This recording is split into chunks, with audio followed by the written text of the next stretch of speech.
수인호 교회 우리 많은 또 한 분을 보니까 그 유치부 부장 내외가 또 오셨고 뭐 이런저런 가운데 예배하게 되어졌습니다.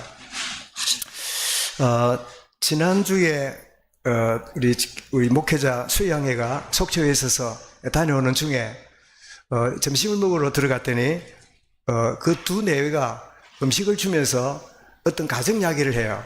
남편이 소주를 10병 사와가지고 밤새도록 마시면서 아내를 막 구박하고 이놈의 뭐 세상 하면서 비난하고 그런다는 거예요. 그 왜 그래요? 이랬더니 대통령이 잘못됐다는 거야. 그놈이 돼가지고 이 나라 이제 큰일 났다는 거야. 그래가지고 왜 애매하게 마누라를 때립니까? 뭐 어찌된 판인지 모르겠는데 뭐 그런 이야기를 해요. 저도 사전투표를 하고 이제 2일부터 4일까지 있으니까 3일날 이제 본투표가 있었는데 3일날 밤에 이 출구조사를 보고 이렇게 한쪽으로 좀 기울어졌다는 걸 보면서 한 가지 기도하고 잤습니다. 하나님, 50%는 넘지 않도록 50%는 넘지 않도록 50% 넘어가면 교만해지니까 50%는 넘지 않도록 은혜를 달라고 했더니 다행히 50%가 안 넘었어요. 그러니까 당선된 사람도 내가 50% 가졌으니까 할 수 있다 그럴 건데, 그렇다면 50%가 안 넘는단 말은 자기를 지지 않는 사람이 50%가 넘는단 말이잖아요. 항상 나를 찍지 않는 사람이 우리나라에 더 많다 이 생각하면서 그렇게 투표할 수 있겠다 생각이 들고, 또 한 가지는 참 그 당선된 대통령이 성남시장으로 있었잖아요. 성남시장에 성남에 의료원을 이렇게 세우는데 거기 법적 문제가 걸렸는가 봐요. 그래가지고 수사망이 들어오니까 이 양반이 어디로 도망갔냐니까 성남에 있는 어느 개척교회 지하에 있는 기도실로 숨어가지고 그 수사망을 피하면서 그때 이 양반이 그런 결단했대요. 내가 진짜 정치를 해야 되겠구나.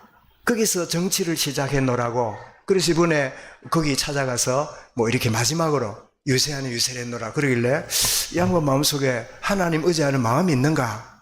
그래서 어쨌든 자기가 위급할 때 그 골방에 들어가서 숨어 있었지만 기도실에 들어앉아 있다가 위기를 피했다고 하니까 어떤 모양으로 하나님이 간섭하는 속에 있을 수 있겠다. 그래서 여러분들은 이 사람을 찍을거나 저 사람 찍을거나 결과가 어떻든지 간에 하나님은 살아계셔서 모든 사람들을 주관하신다. 이런 마음을 가지시고 편안하게 주무시기 바랍니다. 어떤 분은 잠이 안 온다 그러는데 잠 안 오는 거하고는 상관없습니다. 하나님이 모든 것을 주관하고 계신다 하는 사실을 마음에 담는 여러분, 오늘 말씀은 우리 다 읽었습니다만은 도망하는 야곱에게 임하신 예측 불의의 하나님의 은혜입니다. 혹시 여러분 중에 삶을 도피하고 싶고 일상을 멀리하고 싶고 모든 게 되는 것이 없는 불편한 그 가운데 있습니까? 그런 분일지라도 예기치 않는 하나님의 은혜의 시간이 이 시간에 이 장소가 될 수 있기를 축원합니다. 여러분, 우리 일상이 우리 신앙 생활에 연결이 되어야 되는데 오늘 여러분 이 예배 오면 뭐부터 합니까? 신앙 고백하잖아요. 전능하사 천지를 만드신 하나님. 어떤 사람은 빨리 해가지고 따라가기 힘들어. 뭐 했는지는 몰라. 또 예배 마칠 때는 주로 또 뭐예요? 주기도문을 마치잖아요. 그런데 이 고백, 우리 신앙의 기본 고백이 이렇게 막 암송하라고 준 게 아니라 이것이 우리의 일상과 연결된다면 굉장히 중요한 소중한 믿음의 자산임을 알게 되는데, 우리가 아침을 시작하면 아침에 딱 시작할 때 뭐 생각하고 뭐 하면서 일어납니까? 아이고 허리야 하고 일어납니까? 아이고 직장에 늦으면 안 될 건데 이 생각은 납니까? 사람마다 다 아침에 일어날 때 공통적으로 생각하고 있는 게 있죠. 이러면 일어나는 순간에 이런 십계명에 나는 너를 종되었던 애굽 땅에서 구원하여 난 나 여호와니라. 그런 구원받은 은혜의 하루를 시작해 하신 거 감사합니다. 이런 고백으로 시작하면 십계명이 나의 삶 속에 연결되어 있는 거지요. 예배 시간이나 따로 하는 게 아니라 내 삶 속에 고백되는 종되었던 애굽 땅에서 내가 너를 구원한 나 여호와니라. 그러면서 나 외에는 다른 신을 섬기지 말지니라. 오늘 내가 하나님만큼 좋아하는 거, 하나님보다 더 의지하는 거, 하나님보다 더 이루기 원하는 그 모든 거짓된 신이 아니라 하나님만을 신으로 섬기는 오늘 하루로 살게 하여 주옵소서. 다른 신을 섬기지 말지니라 그랬잖아요. 우리는 자식이 신이 될 때가 있어요. 물질이 신이 될 때가 있잖아요.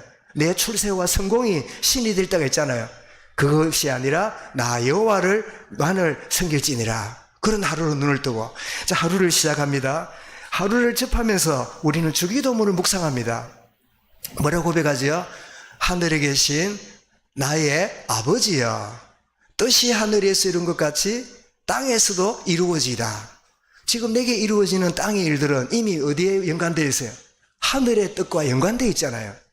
예기치 않게 내가 충돌 사고도 있고 예기치 않게 일들이 벌어져도 하나님의 뜻 가운데 있다는 사실이 깨달아지면 그 하루는 주님과의 관계 속에 살아가게 되겠지요. 왜 나에게 이런 일이 일어나지? 내 원치 않는 일이 일어나지가 아니라 하늘의 뜻이 이룬 것처럼 땅에서도 이루어지는 이 일이 바로 이 일이다. 지금은 내가 원치 않고 기뻐하는 거 아닐지라도 하나님이 그렇게 이루고 가시는 하늘에서 이룬 것처럼 땅에서도 이루어지는 그런 하루로 나를 인도하여 주옵소서. 자, 하루를 마칩니다. 하루 마칠 때쯤에는 사도신경을 기억하면 좋겠지요. 사도신경 고백이 뭐지요? 전능하사 천지를 만드신 하나님 누구지요? 3천만 대도 좋은데 뭐라고요? 하나님 아버지를 내가 믿습니다. 하나님, 내가 오늘 실수했는지 잘했는지 내가 기뻤는지 슬픈 상관없이 전능하사 천지를 만드신 창조주 하나님이 나의 아버지인 것을 믿습니다. 주님, 내가 오늘 하루에 이루어놓은 일들이 어떤 것일지라도 하나님의 창조의 능력으로 주님 역사할 줄을 내가 믿습니다. 이렇게 십계명을 고백하고 주기도를 묵상하고 또 사도신경이 고백되는 이것이 예배 시간에 의례적으로 하는 고백이 아니라 일상 속에 녹아있다면 우리 신앙은 훨씬 더 주님과 함께하는 임마누엘을 누리는 축복들이 될 것인데, 저도 참 많은 것들을 훈련을 받고 또 여러분 메시지 했지만 가장 기본적인 이런 것들이 우리 성도들 삶 속에서 녹아있는 이 일에 대해서 제가 소홀히 했구나. 제가 수양에 강사 어떤 목사님 모셔서 메시지를 할 때 이 사실을 제가 접하면서 제가 많이 회개하고 울었어요. 그래, 성도들에게는 대단한 수준이 아니다. 알고 있는 것이라도 삶 속에 누릴 수 있게 한다면 그게 진짜 좋은 신앙이다. 여러분, 우리 서로는 이것이 지나가는 말이 아니라, 주님, 내가 하루를 시작할 때 나는 애굽의 종되었던 가운데 건진받은 구원자니 다른 신을 섬기지 않는 하나님만을 자랑하고 사는 오늘 하루가 되기 원합니다. 주님, 내가 원치 않는 일이 벌일지라도 하늘의 뜻이 이룬 것처럼 땅에서도 지금 이루어지고 있다는 사실을 내가 알기 원합니다. 주님, 내가 하루를 마무리하고 내가 복잡하고 일이 될 것인가 막 엉클어져 있다 할지라도 전능하사 천지를 만드신 하나님이 혼돈한 것을 질서 있게 창조하신 그 하나님, 내 아버지신데 하나님께 모든 것을 맡깁니다. 그렇게 하루를 시작하고 또 하루를 보내고 하루를 마무리하는 이것이 우리 일상 속에 녹아나는 그런 축복이 여러분에게 사실화되는 축복의 은혜가 있기를 바랍니다. 그래서 여러분, 제가 가끔은 전화해 볼 거예요. 지금 점심이죠? 점심 때 무슨 기도해요? 그럼 점심 기도 뭐지? 목사님 갑자기 왜 이런 소리 하지? 이래 하면 오늘 예배한 사람 여러분들한테는 이게 기억나야 돼요. 점심 때는 목사님, 내가 모를 줄 알았어요. 하늘의 뜻이 이루어진다며요. 땅에서 지금 이루어지고 있어요. 그런 하루예요. 그렇게 여러분 답할 수 있기를 축원합니다. 아멘 하는 사람 뭐합니까? 달라들고 있습니까? 네. 하루를 마칠 때 되면 집사님 오늘 저녁에 주무시기 전에 하는데 지금 무슨 생각하고 잠잘라 그래요? 예, 전능하사 천지를 만드신 하나님이 나의 아버지인 것을 알고 오늘 일과를 주께 맡기고 잠잘라 그래요. 이런 그런 답을 할 수 있는 은혜가 여러분이 있기를 바랍니다. 이런 본문은 집을 떠난 이 먼 길을 향하는 야곱이 노중에 잠을 자잖아요. 그런데 예기치 않은 하나님의 은혜가 평생에 듣기만 하고 짐작만 했던 그 엄청난 은혜가 자기에게 임하는 그 장면인데요. 야곱에게 임한 하나님의 은혜를 한번 볼까요? 자, 고향 브엘세바를 떠나가지고 1060km 떨어진 하란 밧달 아람으로 지금 야곱이 가는 길입니다. 그래서 한번 지도를 한번 보겠습니다. 이 지도를 앞에 불을 좀 꺼주실까요? 지도를 보시면 저 밑에 있는 저 확대를 좀 해주세요. 좀 확대를요. 그 저엘 밑에 이스라엘이라고 하는 밑에 브엘세바 보이지요? 저기에서 저 위쪽으로 가가지고 오른쪽으로 살짝 꺾으면 저기가 하란이에요. 그러니까 1050km니까 여러분 차를 타도 그 쉬지 않고 달려도 11시간인데 여러분 그때 걸어가야 되니까 얼마나 오래 걸렸을까요? 그래서 가는 저 길입니다. 왼쪽에는 지중해고요. 자, 그래서 이거를 누가 좀 더 가볍게 그렸어요. 그 다음 그림을 보겠습니다. 자, 지금 야곱이 뭐 하고 있습니까? 그 다음 그림 넘겨주세요. 예. 자, 야곱이 이 베델에서 어디로 갑니까? 저 하란으로 외삼촌 집으로 가는데 뭐 한다 그랬습니까? 야곱이 도망치고 있지요. 말이 고향 가는 거지 도망을 형의 칼을 피해서 도망을 가는 거지요. 이렇게 도망을 가는 중에 루스라는 장소에서 돌을 베고 잠을 자는데 그에게 놀라운 장면이 보이는데 천사가 사닥다리 위로 오르락 내리락 그런 것을 보여주는데 주보에 나왔습니다만은 한번 보겠습니다. 이런 노중에 야곱에게 임한 놀라운 상황이지요. 예, 야곱이 지금 보고 있는데 이게 사닥다리입니까? 계단입니까? 계단처럼 보이죠. 그래서 원문에 보면 사닥다리라 할 수도 있고 계단이라 할 수도 있어요. 그래서 계단에 사닥다리에 천사들이 오르락 내리라는 장면을 보게 됩니다. 그게 칼라로 한 게 오늘 주보 측면인데요. 한번 보겠습니다. 그 다음 그림요. 예, 이 야곱이 잠들어 있고 왼쪽에 천사들이 오르락 내려가는. 근데 화가가 야곱을 옷을 너무 잘 입혔어요. 도망가는 놈이 뭐 저렇게 붉은 옷에다가 저리 잘 입었을지 모르겠는데 어쨌든 이런 그림이죠. 그런데 이 천사들이 오르락 내리락 하다 보니까 여러분 오르락 내리락 하면 우리가 어디를 볼까요? 밑을 볼까요? 위를 볼까요? 보통 여러분이 보고 있다면 밑을 보고 싶을까요? 위를 보고 싶을까요? 위를 보고 싶겠죠. 천사가 뭔데 오르락 내리락 하는가? 위를 보는 순간에 누가 나타났습니까? 하나님의 임재를 보게 됩니다. 야곱아, 이러면서 하나님이 나타나서 말씀하시는데 아마 야곱이 두려움과 공포 속에 있는 야곱이었는데 하나님의 임재를 체험하게 되려 가슴이 터질 것 같았을 거예요.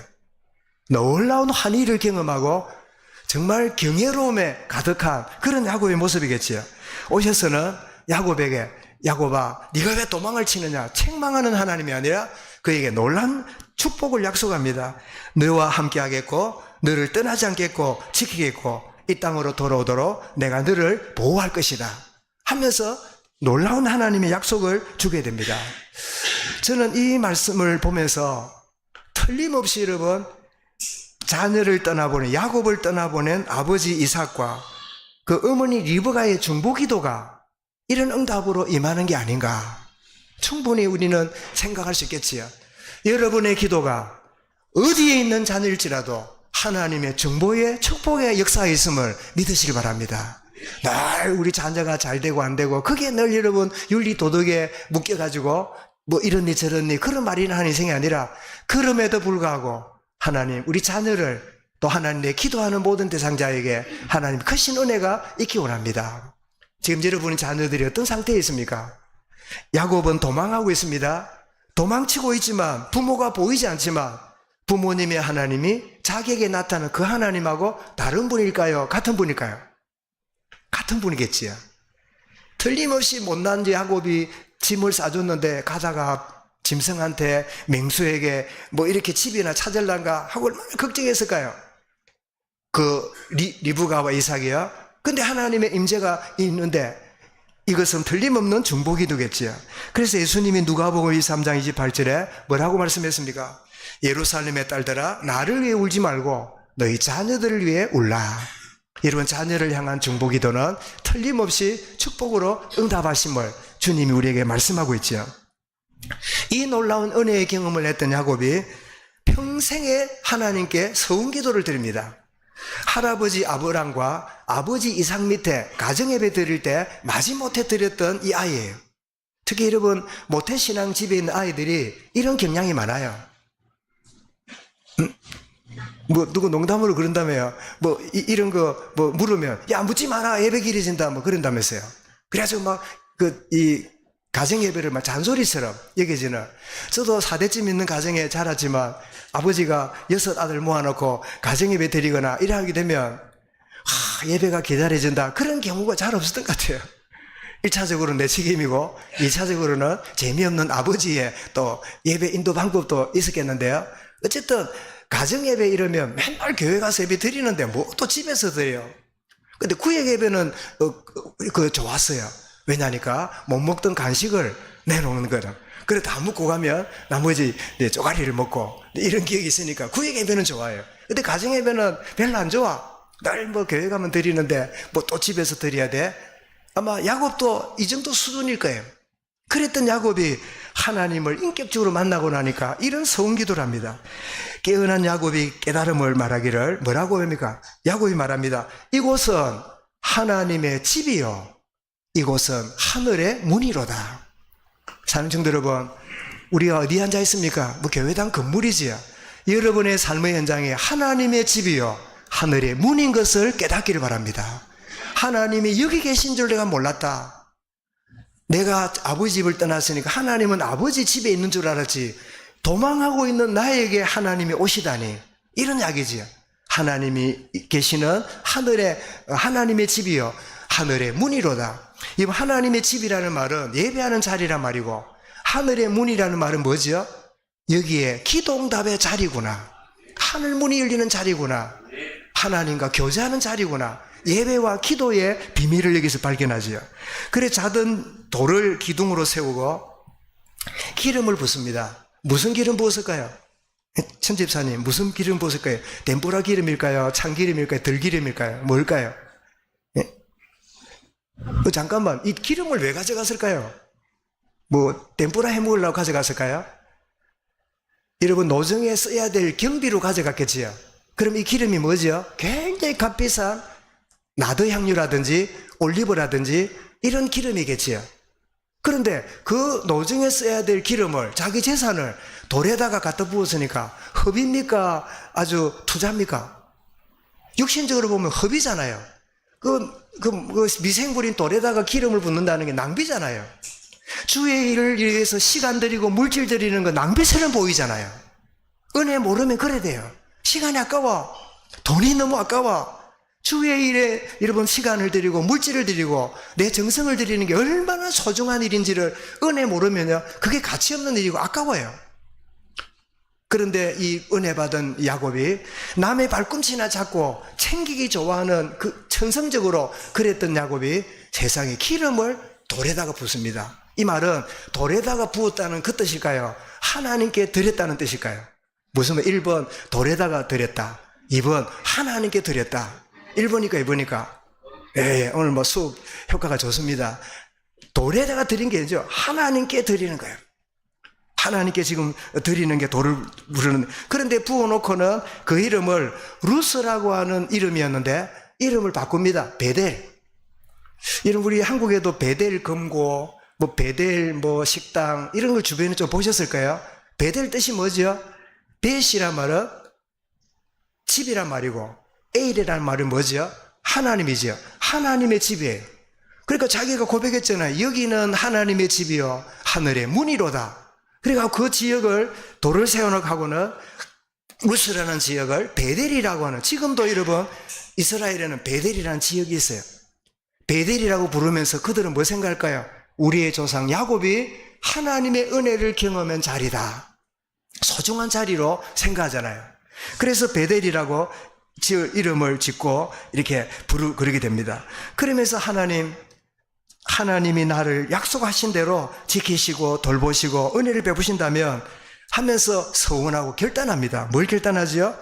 오직 나는 하나님만을 섬기겠습니다. 여러분, 우리 사람이 태어나서 하나님만을 섬기겠다는 결단하는 거는요, 지금 우리 70억 인구 중에 10%가 안 돼요. 잡신을 섬겨요. 수많은 잡신들을 섬기면서 그게 하나님인 것처럼 알아요.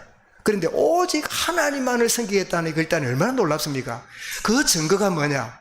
하나님이 내게 모든 복을 주셨으니까 모든 것의 10분의 1을 11조를 드리겠습니다. 여러분, 11조는 그냥 하는 게 아니라 하나님이 내게 복을 주시는 믿음에 대한 증거입니다. 여러분 11조의 축복을 여러분 평생 누리시기 바랍니다. 하나님이 섬기겠습니다. 하나님 섬긴다는 그 표로 내가 11조를 드립니다. 그래서 여러분 내가 소득을 11조를 드릴 때마다 무슨 생각일까요? 믿음이 떨어졌다가 11조를 드릴 때 믿음 회복하는 바로메트라. 하나님 앞에 드리는, 여러분 11조 드리는 시간이 믿음 떨어지는 시간이 아니라 믿음 회복되는 시간이 될 수 있기를 바랍니다. 야곱의 모습이지요. 여러분 그래서 여기서 하나님의 임재는 특정 장소에 국한된 게 아니라 언제나 어디서나 임함을 우리에게 깨닫게 하지요. 그래서 예배에 여러분 중심으로 살지만은 모든 일상 속에 하나님의 은혜가 임하는 자리다. 이 사실을 늘 알고 하나님의 집으로 하나님의 그 하늘의 문으로 하는 그 축복 누려야 되는데요. 그래서 시편 139편 1절부터 3절에 보면 여호와여 주께서 나를 살펴보셨으므로 나를 아시나이다. 주께서 내가 안고서 일었음을 아시고 멀리서도 나의 생각을 밝게 하시오며 나의 모든 길과 내가 눕는 것을 살펴보셨으므로 나의 모든 행위를 익히 하시오니. 이거 누구 이야기 같습니까? 내가 눕는 것도 안다니까 야곱을 두고 말하는 거 아닙니까? 그러면서 9절 10절에 이렇게 말씀합니다. 내가 새벽 날개를 치며 바다 끝에 거주할지라도, 도망가는 거지요, 요나처럼. 거기에서도 주의 손이 나를 인도하시며 주의 오른손이 나를 붙드시나이다. 하나님의 임재하심은 어디든지 함께 하시는 축복 누리는 거지요. 그런데 지난주 말씀드렸죠. 여러분 하나님은 24시간 우리에게 은혜와 응답을 주시는데 잘 못 느껴요. 그런데 가장 하나님과 우리 사이에 계약을 맺어서 은혜가 임하는 그 시간이 있는데 그 시간이 언제냐? 그 시간이 예배하는 시간이에요. 그런데 늘 하나님이 은혜를 주시는데도 은혜가 임한다는 걸 잘 몰라요. 일에 묶이고 관계에 시달리고 여러 가지 막 복잡해지고 막 이것 때문에 하나님 은혜를 못 느껴요. 그래서 제가 여러분 한 예를 들었지요. 여러분 한번 오른손이든 왼손이든 손을 한번 다시 들어보세요. 손을 한번 내보세요. 해가지고 한번 이렇게 흔들어 보세요. 더 세게. 뭐가 느껴집니까? 바람이 느껴지지요. 바람이 있다는 걸 평소 못 느껴요. 그렇게 숨을 내쉬고 들이쉬고 하면서도. 근데 언제 느낀다고요? 우리 예배 마치고 자원초등학교 가서 운동장 100m를 우사인 볼트처럼 한번 뛰어봅시다. 뛰고 나면 어떤 일이 벌어질까요? 콧구멍, 입구멍 다 벌려가 막 난리가 날 거예요. 그때 뭐 느낍니까? 공기를 더 느껴요. 느끼지 않을 때는 공기가 없었을까요? 바람이 없었을까요? 바람이 항상 있어요. 내가 숨이 아프고 내가 달리기를 했기 때문에 막 느끼는 거예요. 하나님은 24시간 우리 은혜 주시는데 우리에게 은혜 주시는, 그래서 은혜 주시는 시간이 필요해요. 그 예배하는 거예요.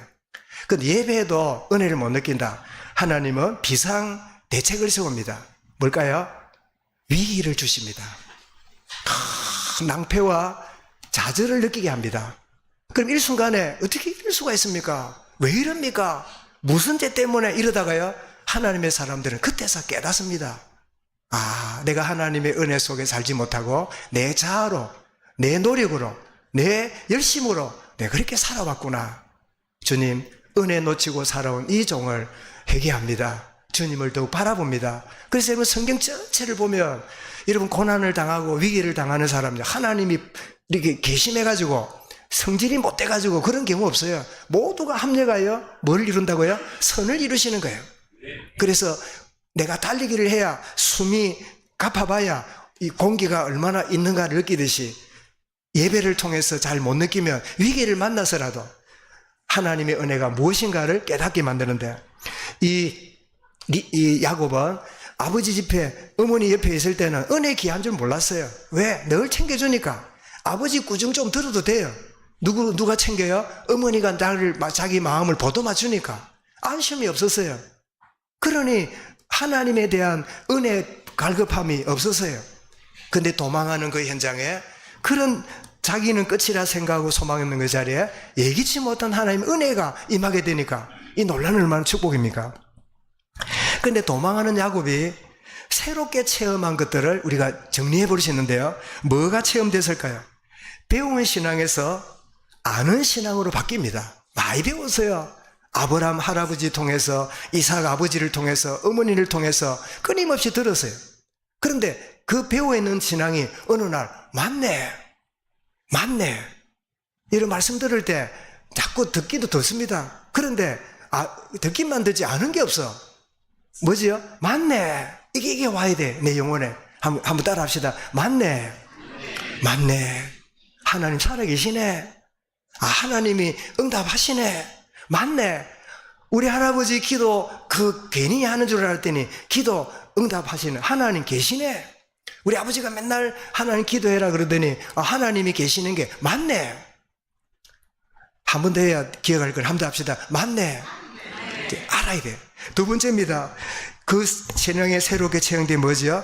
듣기만 신앙에서요, 보는 신앙으로 바뀝니다. 딱 듣기만 했던 신앙이 본다는 말은 체험되는 거지요. 맞네가 아니라 뭐라고요? 틀림없네. 맞네 정도에서 틀림없네 가는 거예요. 한번 따라 합시다. 틀림없네. 틀림없는, 이제 내게 되는 거지요. 내 신앙이 되는 거지요. 그런데 이 정도가 아닙니다. 은혜 받은 사람들이 수많은 은혜를 받지만 그 정도 머무르니까 어느 날 은혜를 다 놓쳐버려요. 이런 받은 은혜를 보답하는 결단의 인생이 되는 거예요. 내가 하나님께 서원하고, 내가 하나님 나와 함께 하시면 내가 하나님께 예배하겠고, 하나님만 섬기겠고, 10분의 1을 하나님께 드리겠습니다. 이런 결단하는 신앙으로 나가는 그런 신앙의 변화를 보게 되는데, 그래서 저는 문득 꽃하고 열매가 있는데, 여러분 신앙생활하는 분 중에요, 꽃처럼 보이기 원하는 사람이 있어요. 남들이 자기를 인정해주고 잘한다 하고 예쁘다 하고 향기 좋다 하고 꼭 꽃과 같은 그런 신앙을 가지고 원하는 사람이 있어요. 남들이 나를 볼 때 참 믿음이 좋고 참 잘한다 하고 막 이렇게 해주는. 근데 주님은 꽃이 되라 안 하고 열매 맺으라 그랬어요. 여러분은 꽃 같은 인생으로 살고 있습니까? 열매 맺는 인생을 살고 있습니까? 주님 나를 예쁘게 해주세요. 잘 되게 해주세요. 내가 남한테 인기 있게 해주세요. 남한테 칭찬받게 해주세요. 꽃과 같은 그런 가운데 있습니까? 아니면 주님과의 인격적인 관계 속에 열매가 맺어지는 그런 가운데 있습니까? 그래서 야곱은 누구보다도 좀 훌륭하고 인정받고 꽃과 같은 인생을 생기지 몰라도 열매를, 그래서 요한복음 15장 2절에 그랬잖아요. 내게 열매를 맺게 하려고 깨끗하게 정리하고 열매를 맺게 하기 위해서 더 가지를 치고, 그런 말씀을 하면서 5절에 뭐랬습니까? 나는 포도나무요 너희는 가지니 그가 내 안에 내가 그 안에 가면 사람이 열매를 맺나니. 열매를 맺는, 이건 뭐지요? 신앙의 성숙을 말합니다. 여러분 꽃은 시작이지만 열매는 결론이지요. 결과가 있는 신앙, 성숙한 신앙, 열매 있는 신앙으로 바뀌어가는 거지요. 여러분 욥도, 여러분 이런 야곱의 신앙의 변화가 일어난 것처럼 욥도 그런 고백하는 걸 보게 되죠. 욥 42장 5절에 뭐랬습니까? 그 하나님 앞에서 깨닫고는 뭐라 그러죠? 내가 죽게 대하여 귀로만 들어샀더니, 그 다음 뭐라고요? 이제는 눈으로 보게 되었나이다. 여러분 신앙은 여러분 한없는 그 높이와 깊이와 넓이는 어마어마한 거예요. 그 길이는 어마어마한 거예요. 내가 이 정도 은혜 받으면 끝이다가 아니라 하나님의 은혜의 새해는요 무궁무진한 거예요. 하나님 주시는 은혜의 풍성함을 여러분 매번 누려갈 수 있기를 주의 이름으로 축원합니다. 여러분 결론입니다. 나의 신앙은 어떤 상태에 있는가? 듣는 복음의 진리를 알고만 있는가? 이런 마태복음 2장을 한번 보겠는데요. 한 본문을 한번 보겠습니다. 여기 보면 바리새인들은, 종교 지도자들은 성경을, 구약을 달달달 외웠어요. 얼마나 애웠는지 한번 보십시다. 4장 4절에 보면 헤롯 왕이 동방박사가 와가지고 질문하잖아요. 왕으로 나실 리가 어딥니까? 이래 물으니까 헤롯 왕이 내가 왕인데 누가 왕으로 태어난단 말인가 싶어서 죽이려고 그 종교 지도자들을 부릅니다. 불러가지고 그리스도가 어디서 나겠느냐 라고 묻습니다. 그러니까 그들이 즉시 대답하면, 찾아보지도 않아요. 즉시 대답합니다. 뭐라고 말하죠? 5절에 이르되 유대 베들레헴이 오니 이는 선지자로 이렇게 기록된 바. 6절 읽어볼까요? 딱 바로 이렇게 이야기를 해요. 다 같이 시작. 또 유대 땅 베들레헴아 너는 유대 고을 중에서 가장 작지 아니하도다. 내게서 한 나서리는 자가 나서 내 백성 이스라엘의 목자가 되리라 하였음이니이다. 누가 답했어요? 바리새인 종교 지도자들은 이렇게 적시 답했어요. 그런데 경배하러 갔나요? 경배하러 안 가요. 아는 신앙 다 알아요. 뭐 설교 들어도 다 알아요. 돼지도 1돼지 하면 3돼지는 뭐겠다 다 알아요. 그런데 아는 그것이요 더 중요한 것을 가로막는 경우가 많아요. 안다는 것, 복음의 진리를 알고 있는 그것이 여러분 때로는 더 하나님의 은혜의 자리로 가는 일에 걸림돌이 될 수 있는 아는 신앙에 머물고 있지 않는가. 두 번째입니다. 나의 신은 어떤 형태 가운데 있을까요? 복음 깨닫고 은혜 속에 변화를 내가 누리고 있는가. 로마서 12장 2절을 잘하는 말씀인데요. 한번 읽어보겠습니다. 시작. 너희는 이 세대를 본받지 말고 오직 마음을 새롭게 함으로 변화를 받아 하나님의 선하시고 기뻐하시고 온전한 뜻이 무엇인지 분별하도록 하라. 이게 보니까 너희는 이 세대를 본받지 말고, 요 세대를 본받는 게 뭐예요? 그런 거 보고 컨폼이라 그래요. 예를 들면 뭐 제가 여러분이 볼지 몰라도 야 목사님 양복 입으니 폼 나네. 예를 들면 안 나도 그래 생각해 보세요. 그 뭐지요? 폼이에요. 폼. 턱 그냥 그럴듯해 보이죠. 컨폼이 뭐지요? 세상에 갖다 붙여서 세상처럼 살려는 거예요. 본받는 거예요. 그런데 본받지 말고 마음을 새롭게 함으로, 이거는 뭐죠? 리폼이에요. 폼을 바꿔야 돼요. 세상을 따라가는, 세상이 하는 대로 나도 거기 따라가는 컨폼이 아니라 세상을 뒤집어 놓는, 개혁하는 리폼 돼야 돼요. 그래서 우리 장로교는 여러분 칼빈 신앙에 있어서 뭐라고 그래요? 리폼드 신학이라 그래요. 개혁되는 개혁 신학이라 말하지요. 정말 변화를 누리는 이런 축복 가운데 여러분이 있습니까? 근데 여러분, 주님은 이 변화로 끝나지 않고 다음을 기대하십니다. 하나님과 인격적인 관계 속에 순종함으로 열매를 맺는 게 아니라 열매가 맺히고 있는 신앙. 여러분, 이 신앙 후의 축복이 저와 여러분에게 누려주시길 바랍니다. 그래서 여러분 야고보서 2장 20절을 읽어보겠습니다. 허탄한 사람아, 행함이 없는 믿음이 헛된 것인 줄 알고자 하느냐. 26절입니다. 영혼이 없는 몸이 죽음같이 행함이 없는 믿음은 죽은 것이니라. 이 뜻이 뭐냐? 영혼이 없는 몸이 죽은 것과 마찬가지로 행동이 없는 믿음도 죽은 믿음이라는 거예요. 사실은 히브리서 말씀드린 것처럼 이런 믿음이라는 단어 자체가 뭐도 포함되어 있죠? 행함도 포함되어 있는 거예요. 그죠? 그러니까 믿음이냐 행함이냐 그래 말하는 건 틀린 거예요. 믿음이라는 자체가 행함이 포함되었을 때 믿음이라는 거지요. 근데 행함이 없다는 것은 믿음이 없는 거지요. 아예. 근데 행함이 있다는 것은 뭐죠? 믿음의 결과가 나타나는 거지요. 정말 알고 있는 신앙의 자리에서 내가 은혜 누리고 깊은 자리에 누리는 그 나의 영적 만족에 머무르고 있는 자리에서 주님과 동행함으로 열매가 맺혀지는, 여러분 열매가 맺혀지게 되면, 나무에 열매가 맺혀지면 나무 자기를 위해서 맺는 걸까요? 아니면 누군가를 위해서 맺혀지는 걸까요? 어떻습니까? 열매가 맺혀지는 것은 자기만을 위해서 열매 맺혀지지 않습니다. 열매가 맺어짐으로 많은 사람들의 기쁨과 즐거움을 주기 위해서 열매가 맺혀지는 거죠. 정말 아는 신앙 아니라 나만 주님의 은혜 누리는 신앙이 아니라 열매가 맺혀지는, 그래서 여러분 주변에 내 맺혀진 열매가 많은 사람을 향기롭게 만들고 많은 사람을 부욕해 하고 치유가 일어나는 축복. 그래서 여러분 말씀의 제목은 도망자였던 야곱이었는데 이 은혜가 임하게 되니까 열매 맺는 인생으로 변화가 일어나는 거예요. 이 축복이 저와 여러분에게 충만하시기를 주 이름으로 축원합니다. 기도하겠습니다. 하나님 아버지 감사합니다. 도망하는 야곱, 미래가 보이지 않는 불안 속에 있었지만 하나님은 그때를 기다리셨다가 오롯이 만나 주셨습니다.